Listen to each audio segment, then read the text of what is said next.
नमस्कार दोस्तों, स्वागत है आपका मेरे YouTube चैनल भारत दर्शनम में। दोस्तों, आज के इस वीडियो में मैं आपको बताऊंगा हिंदू धर्म में शव को क्यों जलाते हैं। मृत्यु जीवन का एक कटु सत्य है। जिसने जन्म लिया है उसकी मृत्यु भी होगी। हर धर्म में शवों की अंत्येष्टि करने की अपनी अपनी प्रथाएं हैं। हिंदू धर्म में शवों का अग्निदाह किया जाता है। प्राचीन मनीषियों ने बहुत सोच समझकर इस प्रथा को जन्म दिया। उनका यह मानना था कि मनुष्य का शरीर जो 5 तत्वों से मिलकर बना है वह अग्निदाह करने से शीघ्रतम 5 तत्वों में विलीन हो जाता है। मनुष्य के 5 तत्वों का प्रकृति के तत्वों में विलय होना प्रकृति के संतुलन को बनाए रखने में सहायक होता है। दूसरा एक कारण यह भी है कि अग्निदाह से मृतक शरीर के घातक जीवाणु जलकर नष्ट हो जाते हैं और इस प्रकार वातावरण भी शुद्ध रहता है। एक अन्य कारण यह भी है कि अग्निदाह के लिए शव को अलग से जमीन की जरूरत भी नहीं होती। विदेशों में बसे हिंदुओं को देखकर कुछ पाश्चात्य लोगों ने भी अग्निदाह को स्वीकार किया है।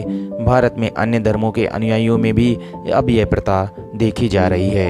हिंदुओं में 14 मास के बालक की मृत्यु पर उसे जल प्रवाह या भूमिगत करते हैं।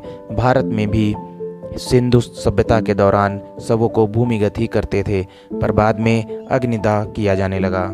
महानगरों में विद्युत दाह की सुविधा भी होती है। विद्युत दाह अग्निदाह का आधुनिक रूप है, परंतु विद्युत दाह में हिंदुओं में प्रचलित कपाल क्रिया नहीं हो सकती। कपाल क्रिया के लिए जो व्यक्ति शव को अग्नि देता है वह शव के आंशिक जल जाने पर बांस द्वारा शव की खोपड़ी को तोड़ता है। इसके पीछे यह विज्ञान है कि मनुष्य के मस्तिष्क में रहने वाला जीवाणु पूर्णतया समाप्त हो जाए और उसमें से उपप्राण निकलकर 5 तत्वों में शीघ्र विलीन हो जाएं। आधुनिक विज्ञान भी यह मानता है कि मरने के बाद भी मनुष्य का मस्तिष्क कुछ समय तक जीवित रहता है। यह सत्य हिंदू मनीषियों ने हजारों वर्षों पूर्व जान लिया था। इसीलिए कपाल क्रिया की प्रथा को उन्होंने जन्म दिया।